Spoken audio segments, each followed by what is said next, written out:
Hello, my name is DC. I'll be giving a match analysis for England versus Mexico or Mexico, as they would say. Otherwise, let's get into this one. Mexico have the ball. England have a very high line, and to be honest, I don't think they do much of a good job trying to pressure this. Number 25 receives the ball, and then he has all the space in the world. All the space in the world. All the space in the world. I repeat that again. I understand why he doesn't go because he doesn't want to concede the space. And then I hate it when players do this. Who are you pointing to? Why are you pointing? You're actually in the best position to deal with the situation. You're pointing for someone else to go towards. I mean, why? He's pointing. Mind you, he's the youth player or the younger player. I do expect him to go for that ball. So you expect Gordon to. No, no, no. Gordon is tracking him. Gordon has him. That's your man. You gave him all this space. Anyway, that's something else. Mind you, this is Raul Jimenez, one of Mexico's best strikers of this current generation. Yeah, he's really good. And then even moves further back. That's the worst part. So that's just he's handing over responsibility to someone that it's not Gordon's fault. It's him. He should be going towards that. Raul Jimenez all alone in the box. He gets the run off this player because he was unmarked. They didn't even know he was there. Woo. Great save from Pickford. Are you seeing how the camera is shaking? That's what we call home advantage. Anything positive that Mexico were doing, the crowd was there behind him. All right, so England score from this. I think this is Saka. He's pushing forward. Now, I want you, okay, let's deal with what's nearer. You know what I mean? So this is Bellingham and number 25. I don't know the name for the Mexican player. He's following Bellingham. He's doing all right. So now here is where he loses the battle. In this case, stretch your arm out. Don't put them down so it's an extra barrier or just to make it a bit more difficult or just to, continue marking Bellingham. You know what I mean by stretching out your hand just so that he goes around it, or he has to push it down, and then that reminds you that someone is getting past you, and then you continue moving. So now let's not focus on. We'll go here to that in a second. So Bellingham gets past him. Simple move. Go this way. Go the other way, and then he just leaves him unmarked.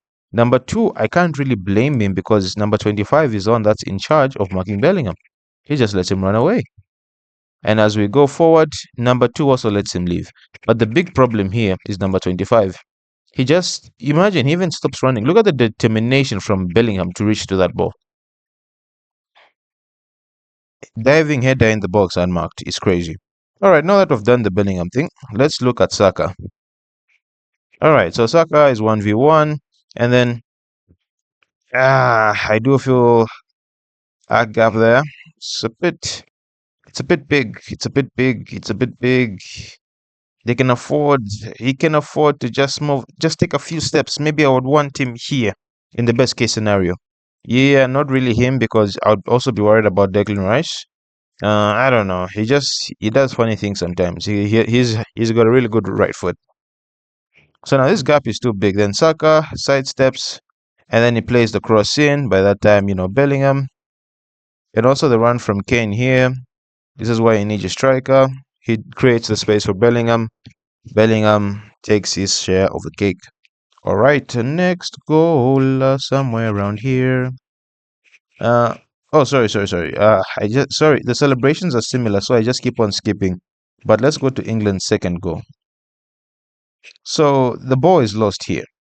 Actually, I don't know why, but the highlights are just slightly different because somewhere here the ball was split into a Mexican player. He tried to do a turn, he lost the ball, but I do blame the person that played him the ball in the first place. You can see your teammate is under pressure. Why would you put him in more pressure? Just to be sure. Just to be sure. All right. England have the ball. Bellingham has it, right? And look at the person that's on the ground. That was on the ground. I really don't like it when players do this, by the way. All right. So, boom. He loses it, and then he stops running. No interest whatsoever. He's just accepted that they're going to score. This is off a counter. They're trying to build. The players are not going to be where you expect them to be. But here, I do expect the Mexican player to get I do expect him to, it shouldn't go through that easy. I mean, it's obvious what's going to happen. Once again, one of the best box crashes, Bellingham unmarked. They're putting this on themselves. Boom. Another one. Another one. Another one. Like this. Now, let me show you why I think the Mexican player could have done better. Look at the ball. I just feel he could have gotten something on that. And by that time, it's too late. Belling goal strikes again. He's in his he's in his 2024 era. If you know what you mean, if you know what I mean. All right, Mexico, they have a free kick. I don't like these lines because you're just going to run one way. They're going to run in this direction. And when you reach here, you know what they'll do? They'll start running back. So they'll go from here to here and back there. That's what happens with most of these corner kick routines. Oh, sorry, this set piece. And most of the time, they rarely follow their marker. All right, so cross is taken right. Everyone's running. He does well. It looks like he's big lazy, but he's okay. But it's just that it happens on the wrong spot. That's the main difference. It happens on the wrong spot. And he's just alone. I get the idea, but and then I like how he peels off. Is it Quinteres? He peels off. Whoppa! What a goal. What a goal. Showing why he's Saudi's top scorer. I mean, it's just a bundle, to be honest. There's nothing technical happening here. You just run from one side to the other. First time. Woo! Nice. Lovely. All right. So, we move a bit forward, somewhere here. Practically the same thing happens, just from a bit deeper. Pass is played. But Gordon, could he have got here quicker? Yes, he could have. He stops running. He just stops running. And mind you, there's a bit of a bundle that's happening here. And Raul Jimenez, once again, in between the two English centre backs. No one has really picked him up. And then he even moves further back, giving Raul Jimenez more space. And this guy can put in a lovely cross. And then this save. What a save. What a save. Once again, the stadium shakes. Okay, let's head on to another chance. Another chance. Somewhere around here. Boom, boom. Heads it in. And then this is just Bellingham being very aware and being very quick slash athletic. He's able to read the danger that's there and immediately get rid. Also, could he have taken this first time? And I know this is probably not an attacker, but still, could he? It's waist height, but I do feel you could have shielded this better because you could have had his back to Bellingham as he took this down immediately as he took that touch back to Bellingham and probably tried to get the shot on. But Bellingham, very good, very good. Okay, let's hit on Kwanzaa and this obvious. I don't. All right, so he goes for the ball, but his foot goes over the ball. That's the only problem that I see in this tackle, and he hits him like that. I think this is a yellow. I know that he jumps into, but he does get the ball, and at the situation that he was in, it was one that he committed very quickly. So this was him. He made that commitment, and he got the ball, right? And I understand why he gives it, but personally, over the ball. His leg goes over the ball, and then, yeah. And then his other leg, he bends it just to avoid, him doing a double foot attack or something like that. So I understand why the ref gives it, but for me, I'd give him a yellow. It's one of those things. It's one of those things. All right. This is a penalty. So long ball, Mexico, right? This is Harry Kane. So I wouldn't mind if both players went for the ball, or just both. One tried to hold Harry Kane down, and then the other one tried to head, or both actually tried to hold Harry Kane down and use him as leverage to jump. I wouldn't mind that. And then he's not really doing a bad thing. He's moving back just in case his teammate loses the ball. Okay, Anthony Gordon and the player next to him. Have you seen the distance that's there? Now let's watch as this ball comes down. It takes quite a while. And then but now he's on the wrong side. I would rather him if he's running like this, be directly behind Harry Kane. Be directly behind him, right? And then boom. And then now look at the difference.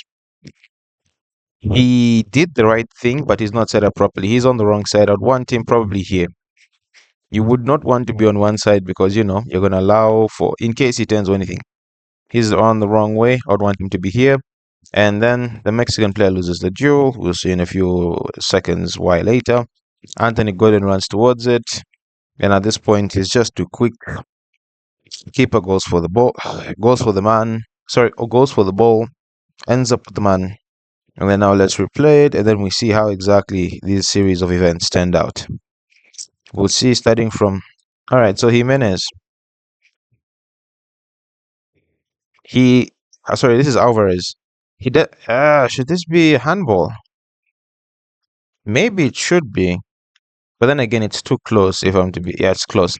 So he doesn't even head it into the right direction. What I would do, I would budge myself into Kane and then head it from there, because he just heads it into Harry Kane. He doesn't even head it into. He doesn't head it this way away from Harry Kane. He just heads it into the side of him. He doesn't even jump for the ball. I mean, surfboard problems if you've ever seen them.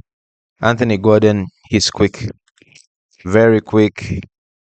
And then it's how many times he's assisted Harry Kane. This doesn't count as an assist, but like he gets the penalty. And this is clever, takes a touch. Whether he gets there or not, that's not what's obvious is that the keeper's taken him down. And then let's watch Harry Kane with the penalty.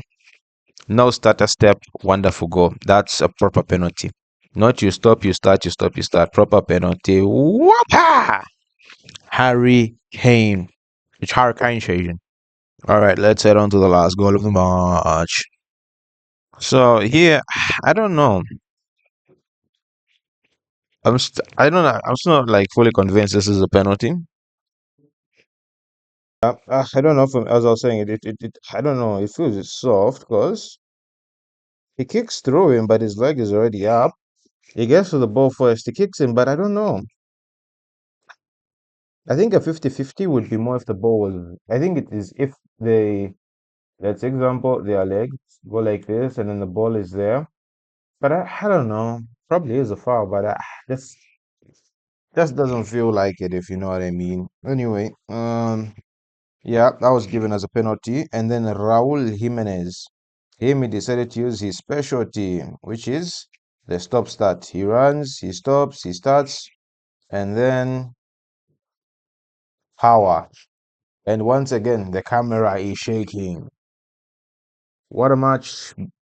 And England beat Mexico at the Azteca because if you know the stories about this stadium, high altitude, crazy atmosphere, but England managed to power through. Congratulations to them and their World Cup charge. Otherwise, don't forget to like, share, subscribe, do all the good stuff if you want to see more match analysis like this. So, subscribe. All you have to do is subscribe, turn on your notifications, and you'll be updated. Otherwise, that's with the match analysis, and peace.